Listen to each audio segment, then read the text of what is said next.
akibat daripada wabak COVID-19 yang semakin membimbangkan. Hari ini, kerajaan telah mengumumkan satu tawaran moratorium kepada rakyat yang terkesan dari segi kewangan. Jadi sebenarnya apakah yang dimaksud dengan moratorium dan bagaimanakah ia dapat membantu rakyat yang mengalami kesukaran? Okey, berikutan wabak COVID-19 ini, bagi individu dan juga pengusaha, perusahaan kecil dan sederhana yang terjejas, pihak bank telah menyediakan pakej moratorium. Moratorium ini adalah penangguhan tempoh bayaran selama 6 bulan kepada individu dan peniaga yang terjejas. Sebenarnya moratorium ini bertujuan untuk memberi sedikit kelegaan kepada individu dan juga peniaga yang sedang mengalami kekangan kewangan disebabkan oleh penularan wabak ini. Boleh saya tahu pinjaman mana yang layak untuk memohon penangguhan ini? Baiklah, antara produk-produk yang terlibat dalam moratorium ini adalah pinjaman peribadi, pinjaman perumahan, sewa beli kenderaan, pinjaman SME dan macam-macam lagi.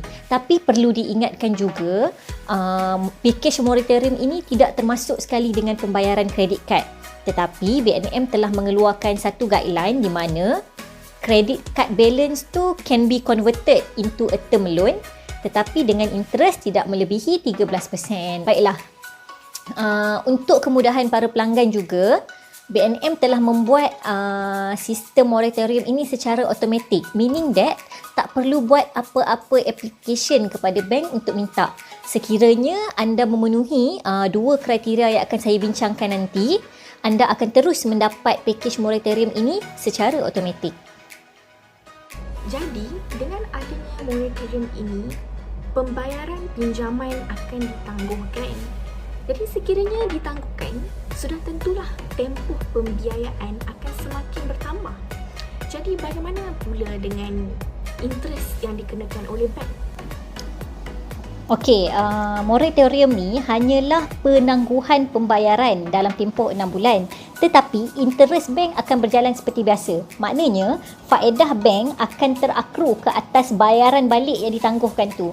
Jadi, bila nanti dah tamat dah tempoh moratorium ni, pihak peminjam perlu membayar balik jumlah yang ditangguhkan itu bersama-sama dengan interest ke atas jumlah tersebut. Jadi apakah kriteria-kriteria untuk membuat permohonan ini ya? Okey, untuk mendapatkan moratorium yang ditawarkan oleh pihak bank ni sebenarnya mudah sangat. Pihak pelanggan hanya perlu memenuhi dua kriteria utama. Okey, yang pertama, pelanggan tersebut tidak boleh mempunyai tunggakan pembayaran melebihi 3 bulan. Dan yang kedua, semua pembiayaan mestilah menggunakan ringgit Malaysia sahaja. Tapi perlu ingat juga ya, untuk pelanggan corporate, pemberian moratorium ini bukan automatik. Maknanya mereka perlu mohon kepada bank. Sebagai peminjam contohnya, boleh tak saya nak minta lebih daripada 6 bulan untuk penangguhan ini? Oh, lebih daripada 6 bulan ya? Buat masa ni kerajaan cuma announce yang moratorium penangguhan ni hanya diberi dalam tempoh 6 bulan. Jadi kalau ada yang nak memohon lebih daripada tu, memang kena konsak dengan bank lah. Sekiranya saya sebagai seorang peminjam dan saya merasakan bahawa saya mampu untuk meneruskan pembayaran pinjaman saya kepada bank seperti biasa, apakah yang perlu saya lakukan memandangkan pakej yang ditawarkan ini adalah secara automatik diberikan? Okey, katakan bank bagi moratorium kepada pengguna, tetapi anda tidak mahu menerima moratorium ini. Maksudnya anda masih nak buat pembayaran bulanan macam biasa kepada pihak bank, boleh. Mudah saja. First, anda boleh pergi notify sendiri bank, ataupun yang kedua, anda buat saja proses pembayaran tu seperti biasa. Maksudnya tepat pada masa bank due.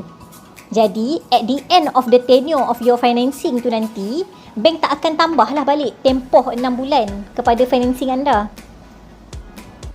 Baik, seterusnya, katakanlah saya sebagai seorang peminjam di mana saya memang sebelum ini membuat penolakan secara automatik daripada gaji saya untuk membayar pinjaman yang saya lakukan. Adakah saya masih layak untuk memohon penangguhan yang ditawarkan oleh kerajaan ini? Okey, baiklah, bagi pekerja-pekerja yang membayar ataupun membuat potongan gaji untuk pembayaran kepada pihak bank, sekiranya anda opt untuk menggunakan package moratorium ini, just inform your employer so that they can stop pembayaran bulanan kepada bank tu selama 6 bulan.